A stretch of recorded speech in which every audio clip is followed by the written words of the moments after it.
یہ تو ہو ہی نہیں سکتا کہ آپ جو چاہیں وہ ہو جائے. لوگ وزیر اعظم بنتے ہیں جیل میں چلے جاتے ہیں. حقیقت ہے یہ. کہاں کہاں انسان پہنچتا ہے, پھانسی کے پھندوں پہ لٹک جاتے ہیں اور معلوم نہیں کیا کیا ہوتا ہے. تو ساری چاہتیں نہیں پوری ہونے والی ہیں آپ کی.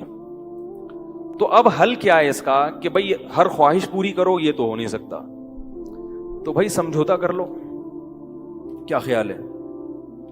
جب بھی کوئی مصیبت آئے پہلے تو کوشش کرو مصیبت نہ آئے. اپنی حماقتوں ایسی کام نہ کرو جس سے ٹینشن والا معاملہ پیدا ہو. میں نے بتایا تھا نا جمعے کے بیان میں, لڑکیوں سے دوستی لگانا, یہ چیزیں آپ کی ٹینشن میں اضافہ کمی نہیں کریں گی.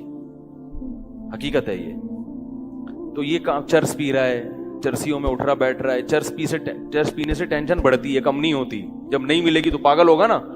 تو وہ کام, ایسے کام کرنا جس سے آپ غریب آدمی ہو لیکن رہنا اپنے مالداروں کے علاقے میں شروع کر دیا, اس سے ٹینشن بڑھے گی, احساس کمتری کا شکار ہو جاؤ گے. پاس بھی گاڑی, یار اس کے پاس کرولا, میرے پاس رکشا, خام خواہ. تو آپ کو چاہیے تھا کہ جب آپ رکشا ہے تو ایسے علاقے میں جاؤ جہاں سب کے پاس کیا ہے, رکشا ہے. دکان پکوڑوں کی ہے اور سوچیں کروڑوں کی. یہ خام خواہ میں لوگ ٹینشن میں آئے ہوئے ہیں. میں نے ڈیفنس کے لوگوں کو بھی ٹینشن میں دیکھا ہے. 1000 گز کا بنگلہ ہے, کروڑوں روپے کما رہے ہیں مگر ٹینشن میں. یہ میں ہوائی باتیں نہیں کر رہا. لوگ آتے ہیں کیوں ٹینشن میں کہ پڑوسی کے پاس اس سے بھی زیادہ ہے. تو یہ ٹینشنیں قدرت کی طرف سے نہیں ہیں, یہ آپ کی اپنی پالی ہوئی ہیں. تو حدیث میں نبی صلی اللہ علیہ وسلم نے فرمایا دنیا میں ہمیشہ اپنے سے کمتر کو دیکھو. یار میرے پاس رکشا ہے اور فلاں آدمی قسطوں پہ بھی رکشا خریدنے کی صلاحیت نہیں رکھتا. سڑکوں پہ فٹ پاتھوں پہ پڑے ہوئے ہیں. 3-4 دن پہلے صدر گیا میں تو دیکھا فٹ پاتھ پہ لوگ پڑے ہوئے ہیں. میں نے کہا یار یہ بھی لوگ ہیں, نہ گھر ہے نہ بال بچے. ایک کنوارے کا فون آیا, ایسے جیسے وہ نہیں ہوتی, کیا بولوں میں, ایسے طنز کر رہا تھا. کہہ رہے یار کوئی رشتہ ہی نہیں دیتا, یہ زندگی کوئی زندگی ہے. تو میں نے سوچا, میں نے کہا دیکھو وہ جو صدر میں فٹ پاتھ پہ پڑے ہوئے ہیں نا, ان کو کوئی دے گا رشتہ؟ میں نے کہا تمہیں ابا نے گھر میں رکھا ہوا ہے, روٹی پانی پنکھا سب مل رہا ہے, دعا کرتے ہیں اللہ کوئی انتظام کر دے. نہیں کر رہے تو ان لوگوں کو دیکھو جن کو روٹی پانی بھی نہیں مل رہا. تو اپنے سے کمتر کو دیکھا جائے دنیا کے معاملے میں, اس سے آپ احساس کمتری کا شکار نہیں ہوں گے.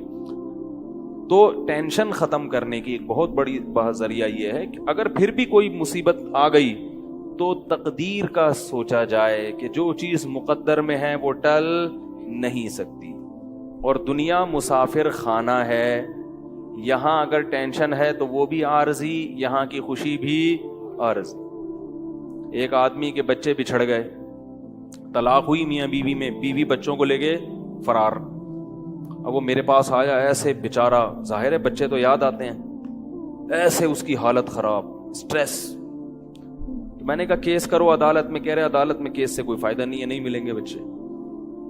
بہت میں نے حل بتائے, یہ کر لو, تمام حل ناکام. میں نے کہا پھر یوں کرو. کیا کرو؟ مٹی ڈال. میں نے کہا ڈاکٹر عافیہ صدیقہ کا سوچو, وہ عورت ہے, جیل میں ہے, اپنے بچوں سے دور ہے, مزید اولاد بھی نہیں ہو سکتے اس کے. تو میں نے کہا تمہارا اگر تمہیں جیل میں ڈال دیا جائے نا ابھی, تو تم کہو گے چلو بچے نہ ملے لیکن جیل سے تو باہر آؤں, یہی سوچو گے نا. اس کا سوچو کہ وہ ایک عورت ذات ہے, کئی سالوں سے جیل کے اندر پڑی ہوئی ہے, اور عورت کے لیے بچوں سے جدائی وہ بہت زیادہ مشکل ہے. مرد تو برداشت کر لیتا ہے. تو میں نے کہا اب جو چیز بس میں نہیں ہے اس پہ غم کرنا فضول, مٹی ڈالو ایسے, اور شادی کرو اور مزید نئے بچے پیدا کرو. جب ادھر دوسری اولاد آئے گی تو ادھر سے ذہن آپ کا ہٹ جائے گا. کہتے ہیں لوگ تانے دیں گے, بچوں کو بھول گیا. میں نے کہا لوگوں کے ٹائم بہت ہے, ٹھیک ہے نا, وہ تانے دیتے رہیں گے, لوگوں کے تانوں کی پرواہ مت. جب ایک چیز آپ کے بس میں نہیں ہے تو اس پہ سوچنا کیسا. یہ بھی ایک بہت بڑا نسخہ ہے سکون کا کہ جو چیز آپ کے اختیار میں نہیں ہے اس کے بارے میں سوچنا بند کر دو. دیکھو نوح علیہ الصلوۃ والسلام اپنے بیٹے کی ساری زندگی تربیت کرتے رہے مگر وہ کافر نکلا. آخری وقت میں نوح علیہ السلام کو اپنے بیٹے پر کتنا پیار آیا کہ میری کشتی میں سوار ہو جا. بیٹا کہتا ہے سآوی الی جبل یعصمنی من الماء, میں پہاڑ پہ چڑھ جاؤں گا جو مجھے پانی سے بچا لے گا. پیغمبر کو اپنی اولاد سے بہت محبت ہوتی ہے, بہت زیادہ ہے, جیسے یعقوب علیہ السلام کو تھی نا اپنے بیٹے سے. کتنا درد ہوگا اس وقت نوح علیہ السلام کے دل میں, کیسے تڑپ رہے ہوں گے. لیکن بیٹا باز نہ آیا. وحال بینہم الموج فکان من المغرقین, ایک موج آئی اور اس کو غرق کر دیا. نوح علیہ السلام نے اللہ سے دعا مانگی, ان ابنی من اہلی, اے اللہ میرا بیٹا میرے اہل و عیال میں سے ہے, تو نے تو وعدہ کیا تھا تو میرے اہل و عیال کا خیال کرے گا. اللہ نے کیا فرمایا, انہ لیس من اہلک, یہ تیرے اہل میں سے نہیں ہے, اس کا عمل ٹھیک نہیں ہے. فلا تسألنی ما لیس لک بہ علم, دوبارہ یہ سوال مجھ سے مت کرنا. اب یہ نہیں کہ نوح علیہ السلام بیٹھ گئے اور یہ کیا ہو گیا اور اب سوچیں یہ تو بڑا ہے. بس نوح علیہ السلام نے فوراً استغفار کیا, اعوذ بک ان اسألک ما لیس لی بہ علم, اے اللہ میں تجھ سے پناہ مانگتا ہوں ایسی چیز کی, میں تجھ سے ایسا سوال کروں جس کی دلیل میرے پاس نہیں. بس بھول گئے. اب یہ تھوڑی کہ روتے رہیں بیٹھ کے, بھئی جو چیز بس میں نہیں ہے چھوڑ دو. تو ہم بہت ساری چیزوں کی ٹینشن لیتے ہیں جو ہمارے اختیار میں نہیں ہے. پیٹرول مہنگا ہو رہا ہے, بیٹھ کے خام میں پریشان ہے. بھائی تم سے پوچھ کے تھوڑی مہنگا ہوا ہے. غم کرنے سے اگر وہ سستا ہو جائے تو رو. میرے پاس تھی Kawasaki G T O, Kawasaki G T O 125. آپ کو پتا ہے کیا بائک تھی وہ, ہم نے بھی بڑے شوق پالے ہیں ایک زمانے میں. میں اس میں پیٹرول ٹھیک ٹھاک ڈلتا تھا. اب جب پیٹرول مہنگا ہوتا تو سب سے زیادہ متاثر میں ہوتا تھا اس سے. 50 والوں کو کچھ نہیں ہوتا تھا. تو میں ایک دفعہ پیٹرول پمپ گیا, میں نے پیٹرول ڈلوایا اس میں, تو اس نے کہا وہ 5 روپے پر لیٹر بڑھ گیا ہے. مجھے بڑا غصہ آیا. میں نے ساتھ والے سے کہا, میں نے کہا یار یہ کیا مذاق ہے یار, ہر تھوڑے دن کے بعد 5 روپے بڑھ رہا ہے, تو آپ کو غصہ نہیں آیا؟ اس نے کہا صرف میرے لیے تھوڑی بڑھ رہا ہے, پوری قوم کے لیے بڑھ رہا ہے نا. تو مجھے اس کی بات بڑی اچھی لگی. اس نے کہا میرے اکیلے کے لیے بڑھے تو مجھے غصہ آئے, سب کے لیے بڑھ رہا ہے تو چلو ٹھیک ہے. اس دن کے بعد سے اب تک پیٹرول بڑھنے پر مجھے غصہ نہیں آیا. میں یہی کہتا ہوں یار مجھے ٹینشن لینے سے کیا ملے گا. 100 روپے لیٹر بڑھ جائے, زیادہ سے زیادہ یہ ہوگا, بہت زیادہ بڑھے گا تو گاڑی بیچ دو. بھائی نہیں ہمارے کنٹرول سے باہر ہو گئی ہے, گاڑی بیچ دو, دوبارہ آ جاؤ, ٹیکسی پہ آ جاؤ, پھر بھی ہے تو پھر رکشے پہ آ جاؤ, پھر چنچی پہ آ جاؤ, پھر پیدل ہو جاؤ. جو چیز اختیار میں نہیں ہے اس کی ٹینشن لینا حماقت ہے. بات آ رہی ہے سمجھ میں؟ اسی طرح یاد رکھو اولاد کی تربیت کا معاملہ ہے.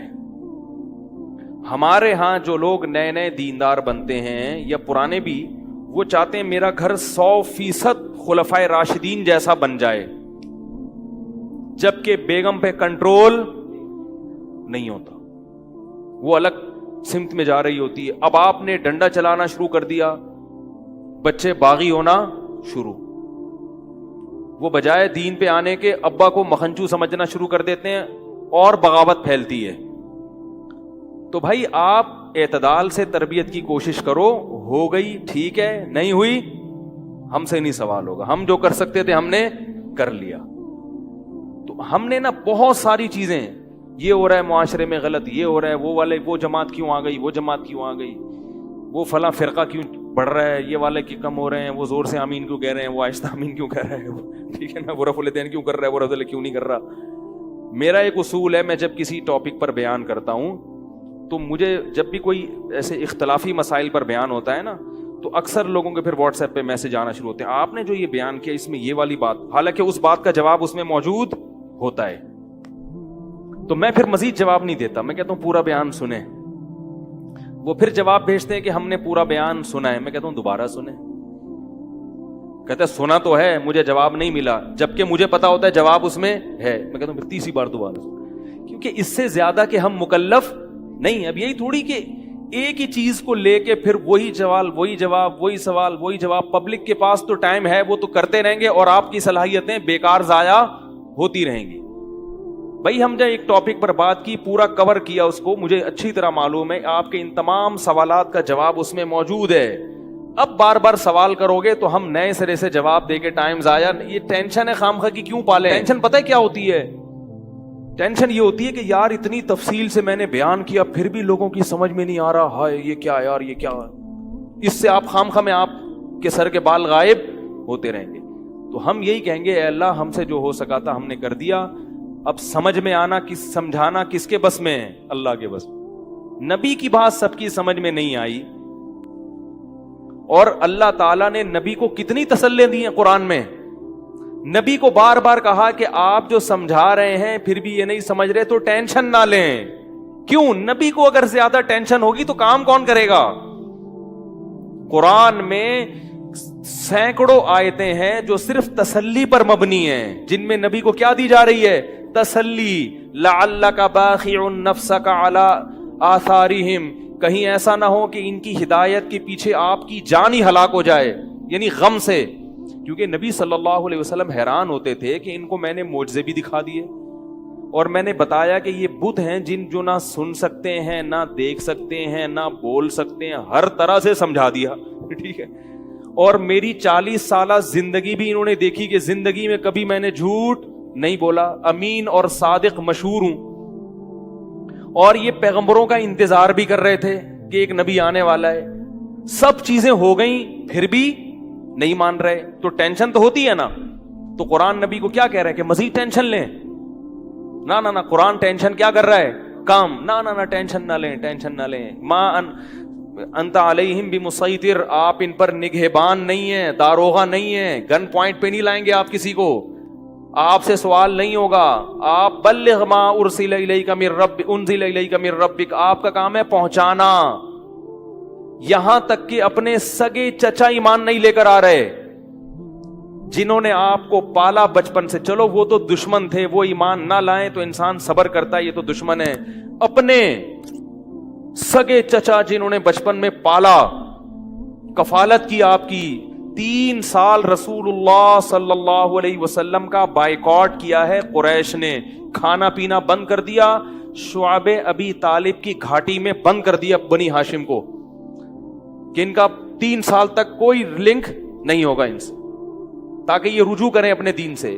ابو طالب بھی آپ صلی اللہ علیہ وسلم کے ساتھ اس گھاٹی میں بند ہوئے، ایمان نہیں لائے مگر اپنے بھتیجے کا ساتھ دیا. اتنے اچھے چچا لیکن ایمان نہیں لائے. کیسا نبی کا دل کڑتا ہوگا کہ نہیں ہوگا؟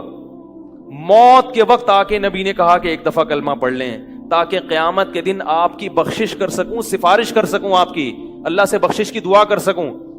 کیسا دل مچلتا ہوگا نا. ابو طالب کو خیال آیا کلمہ پڑھنے کا. قریش کے جو سردار تھے انہوں نے ابو طالب دیکھنا شروع کر دیا کہ کلمہ. کتنا غصہ آیا ہوگا نبی کو ان سرداروں پہ کہ میرا چچا جس نے میری اتنی کفالت کی، مجھ سے اتنی محبت کی، آج وہ میرے سامنے جہنم کی آگ میں داخل ہو رہا ہے اور یہ کمبخت کھڑے ہوئے اس کو ورغلا رہے ہیں. ابو طالب نے چند اشعار کہے کہ اگر مجھے یہ ڈر نہ ہوتا کہ عرب کہیں گے کہ ساری زندگی اسلام نہیں لایا، موت کے وقت موت کے ڈر سے باپ دادا کا دین چھوڑ دیا، یہ ڈر نہ ہوتا تو آئے محمد آج میں تیری آنکھیں کلمہ پڑھ کے ٹھنڈی کر دیتا. لیکن اس کو انہوں نے غیرت کا مسئلہ بنا لیا کہ میں مروں گا تو سردار کہیں گے کہ یہ ایک زبان والا نہیں ہے. زبان تبدیل کر لی انہوں نے. کرنا تھا تو پہلے ایمان لاتا نا، اب کیوں؟ اور وَلَقَدْ عَلِمْتُ بِأَنَّ دِينَ مُحَمَّدٍ مِّن خَيْرِ أَدْيَانِ الْبَرِيَّةِ كُلِّهَا، مجھے یقین ہے کہ محمد جو میرا بھتیجا دین لے کر آیا ہے تمام دنیا کے دینوں میں سب سے افضل ہے. لولا الحذار لولا الملامت او حذار مسبت، اگر ملامت کا خوف یا لوگوں کے برے بھلے کہنے کا خوف نہ ہوتا تو آج میں اپنے بھتیجے کی آنکھیں ٹھنڈی کر دیتا. کیسا دل کوڑا ہوگا میرے بھائی، کیسا، جس کو جہنم کی آگ کا یقین ہے اور ان کو معلوم ہے کہ میرا چچا جہنم کی آگ میں داخل ہونے والا ہے، کیسا تڑپ رہے ہوں گے. اور ابو طالب کی آنکھیں بند ہو گئیں. نبی صلی اللہ علیہ وسلم اتنے غم زدہ ہوئے. اللہ نے پھر کیا دی؟ تسلی کی آیتیں کہ ٹینشن نہ لو. یہ میں آپ کو کیوں واقعہ سنا رہا ہوں کہ جب اتنے بڑے بڑے غم کے واقعات میں اللہ ٹینشن لینے کو پسند نہیں کر رہے، تو ہماری چھوٹی چھوٹی اس کی پکوڑے کی دکان چل گئی، میری دکان بند ہو گئی، اس کو سواری مل گئی ہے بھائی رکشے میں، مجھے سواری نہیں ملی، ان چیزوں میں ٹینشن لینے کا کیا مطلب؟ بہت مشکل ہے یار، کیا کریں یار. ہماری ٹینشن یہی ہوتی ہے نا یار، سیٹنگ وہاں چل رہی تھی، ابا نے رشتہ وہاں طے کر دیا، یہ کوئی ٹینشن کی چیز ہے؟ ٹینشن تو وہ ہے جو نبی کو ہوئی تھی، یہی ٹینشن. تو نبی کو کس قدر غم ہوا ہوگا، غیرت بھی ہے نبی میں، حیا بھی ہے، محبت بھی ہے، لیکن اللہ کیا کہہ رہے ہیں؟ ٹینشن نہ لیں. کیوں؟ وہی اصول جو میں نے آپ کو بیان کیا کہ جو چیز اختیار میں نہیں ہے اس پر ٹینشن نہیں لینی چاہیے. انک لا تہدی، یہ آیتیں نازل ہوئیں، من احببت ولکن اللہ یہدی من یشاء. اے محمد، جس سے آپ محبت کرتے ہیں اس کو ہدایت دینے کے مالک نہیں ہے. محبت الگ چیز ہے، ہدایت ہمارے ہاتھ میں ہے، آپ کے ہاتھ میں نہیں ہے. اب اگر نبی اسی غم کو لے کے بیٹھے رہتے تو کہاں سے دعوت اور تبلیغ کا کام ہوتا؟ آپ صلی اللہ علیہ وسلم سے حضرت عائشہ نے پوچھا کہ ابو طالب جو اتنی خدمت کرتا تھا آپ کی، کرتے تھے اور اتنا کچھ انہوں نے کیا، کیا یہ نیکیاں قیامت کے دن کام آئیں گی؟ آپ نے فرمایا ہاں. کتنا کام آئیں گی کہ جہنم کے نچلے طبقے سے اللہ اٹھا کے اوپر والے طبقے میں لے آئے گا، اور پاؤں میں صرف آگ ہوگی مگر اس سے دماغ ایسے کھولے گا جیسے ہانڈی. ابو طالب پورے جہنم کی آگ میں نہیں ہوں گے، صرف ان کے پاؤں جہنم کی آگ میں ہیں. اس سے پتہ چلتا ہے کافر کی نیکیاں کام تو آتی ہیں مگر عذاب کم کرنے میں، عذاب ختم نہیں. بھی ہم دیکھتے ہیں کہ دنیا میں بہت کچھ غلط ہو رہا ہے، دلائل کے انبار لگا دو پھر بھی لوگ نہیں مانتے، اور فرقہ واریت، ایک دوسرے پہ طعن و تشنی، گھریلو حالات میں گڑبڑ. تو اس میں اگر آپ ٹینشن لینا شروع کر دو گے تو پھر سوائے ڈپریشن کی گولیوں کی ایک نئی ٹینشن لگ جائے گی. جس دن گولی نہیں کھائی اس دن عجیب سا ہو گیا. ڈپریشن کا مریض کو جس دن گولی نہ ملے وہ خود گولی کی طرح بن جاتا ہے، وہ پھر کئی لوگوں کو گولیاں کھانی پڑتی ہیں اس سے بات چیت کے بعد. تو اس لیے میرے بھائی دو چیزیں یاد رہیں گی، ایک نیند اور دوسرا ٹینشن. جتنا ہو سکے، پھر بھی اللہ کی طرف سے ہوتی ہے، ایسا نہیں ہے کہ ناممکن ہے 100% ہی ختم ہو جائے، یہ تو ممکن نہیں ہے، لیکن بہت سی چیزیں خود مسلط کی ہوئی ہیں.